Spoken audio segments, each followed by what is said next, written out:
বাংলাদেশের চলমান পরিস্থিতিতে ভারত বাংলাদেশের সীমান্তে নিরাপত্তা ব্যবস্থা জোরদার করেছে ভারতীয় সীমান্ত রক্ষা বাহিনী বিএসএফ। বাংলাদেশের সহিংসতা ও অস্থিতিশীলতার বৃদ্ধির প্রতিক্রিয়ায় সীমান্তে বিএসএফের অতিরিক্ত সদস্য মোতায়েন করা হয়েছে বলেও জানিয়েছে দেশটির এই সীমান্তরক্ষী বাহিনী। বুধবার ভারতীয় বার্তা সংস্থা এএনআই এর এক প্রতিবেদনে ভারত সীমান্তে বিএসএফের এই সতর্কতামূলক পদক্ষেপের খবর নেওয়া হয়েছে। প্রতিবেদনে বলা হয়েছে, গত 2 ডিসেম্বর ত্রিপুরায় আগরতলায় বাংলাদেশের সহকারী হাই কমিশনারের অফিসে হামলার ঘটনার পর পরিস্থিতি উত্তপ্ত হয়ে উঠেছে। 3 দিক থেকে বাংলাদেশে বেষ্টিত ত্রিপুরার সঙ্গে ভৌগোলিক এবং নৌকট্য এবং সাংস্কৃতিক সম্পর্কের কারণে রাজ্যটিতে ব্যাপক উত্তেজনা দেখা দিয়েছে।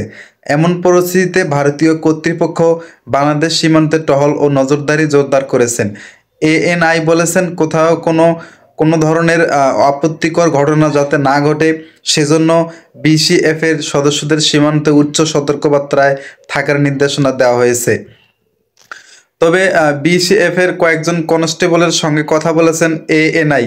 এ সময় তারা বাংলাদেশ সীমান্তে অতিরিক্ত নিরাপত্তা জোরদারের ঘটনায় নিজেদের আত্মবিশ্বাসের কথা তুলে ধরেছেন।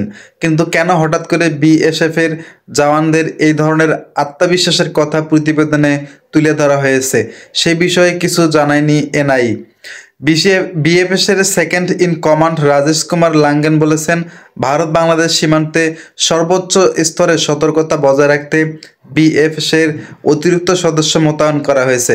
তিনি বলেছেন, বাংলাদেশের বর্তমান পরিস্থিতি পরিপ্রেক্ষিতে ভারতের সীমান্ত অধিক সুরক্ষিত রাখতে সতর্কতা বাড়িয়েছে বিএসএফ। সীমান্তরক্ষী বাহিনী অতিরিক্ত কর্মীও মোতায়েন করা হয়েছে সেখানে।